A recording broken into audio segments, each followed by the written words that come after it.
Hello gorgeous Quilty Cardi friends, welcome. I hope that you're really excited for this pattern.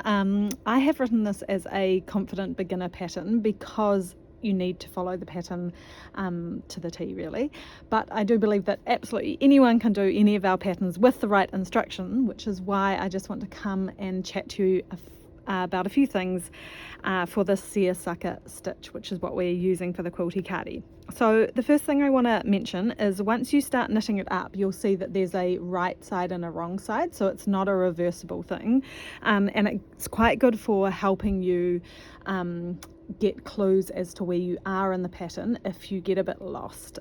So I would always recommend using the tick boxes on the side of the on the check boxes on your pattern. That is going to be the best way for you not to get lost as you go along. But if you do miss out a few check boxes or whatever, you can find your way. So here is the right side of the pattern. You can see it makes diamonds on the right side, and there are some long lines of knit stitch in the middle of these diamonds, whereas on the wrong side, on the inside, you don't get those patterns. It's still a cute pattern, but you don't get the big diamonds and you don't get the long rows of knit stitches. So that's a really good clue as to which is the right side and wrong side. Also, the other clue is always that when the tail is on your right, that's going to be the right side facing you. So in the pattern, I've written it there, but I just want to kind of really show you what I mean. Every even row, so row 1, 3, 5 and 7 of the 8-row pattern is a novel, is something new. You kind of have to pay attention to it. So you might read it, it might say knit 1, purl 3, knit 2, repeat the pattern or whatever it is. So you pay attention to that and you do it exactly as the pattern says. Every even row you are knitting what you see. So it's going to be a repeat of the last row, but only as you see it, not as it's written. That is totally wrong. You can read the pattern absolutely, but you can also just knit what you see, which is why I've written knit, knits and purl, purl. So I want to show you what I mean by that.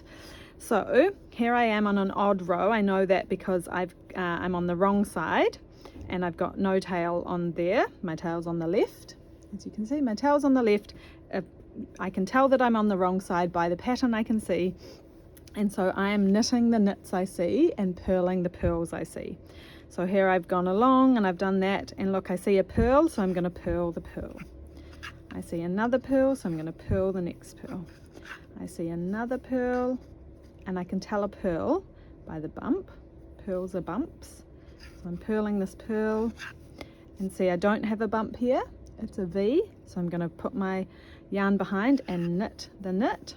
And remember, big thing for this is whenever you are knitting a stitch or about to do a knit stitch, the yarn is behind, and whenever you're about to do a purl stitch, the yarn is in front. So I'm going to bring my yarn to the front to purl this purl, and it's another purl, so great, I'm going to purl it, my yarn's already at the front. It's another purl, I'm going to purl it, my yarn's already at the front, and the last stitch is a knit stitch. See, there's a V there, there's not a bump up top, so I put my yarn to the back and knit it.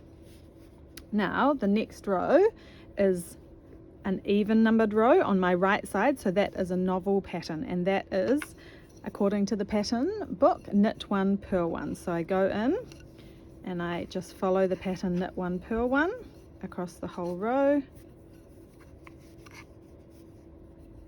So remember, we're going with our needles coming back and forth, our yarn going to the back, then coming to the front. That is going to be the biggest thing for doing this, is making sure that you have your yarn in the right place to do a knit or a purl, and to keep track of your rows. That is the major thing, and I've given you the 2 ways to keep track. Number 1 is just to be really good at ticking off your rows on your row counter in the pattern book, or number 2 is making sure that you get familiar with the pattern so that you can see where you are by looking at the front side. And I will show you again after I finish this row.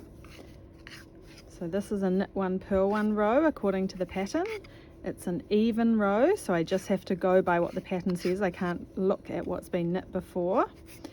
And I go to the end and I do that. But I just want to quickly show another way. So here we are on the right side. We know that because we've got these long knit rows and diamonds. So if you are stuck at where you are in the pattern and you haven't been counting your rows, tut, what you can do is, I like to find, so this is our rib section, so ignore that, and then go to the bottom and find where you've got one of your long rows starting. Okay, so a long row has 6 knits in it, so it starts with these 2 purls. It's an 8 row repeat, so what it looks like on here is 2 purls and then 6 knits, so that's counting, that's 1 repeat. Then there's another 2 purls and 6 knits, that's 2 repeats. Then you've got another one, 3 repeats, 4 repeats, 5 repeats, 6 repeats, and I know that I can tell that I'm almost at the end of that last, oh sorry, that's not good lighting, almost at the end of that last repeat, so I must be almost at the end of my 8 row repeat that I'm doing. So seersucker stitch is 8 rows of the seersucker pattern, and you repeat that a certain number of times. Whereas if I had got to there and I'd counted, oh that's that one, but I only saw a couple of those stitches, I would know that I'm in the middle of the pattern.